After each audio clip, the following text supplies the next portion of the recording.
90 թվին 150-ից ավել երեխա ել է, հիմա 50 երեխա չկա։ Գյուղը լրիվ գնացած է, 50 տուն պակաս է ասած, չեն ապրել ոչ մեկը։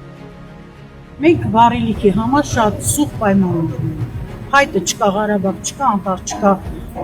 քարածուխ չկա, կարող է լինի քարածուխ, հազվադեպ մարդիկ են տանում, թանկարժեք։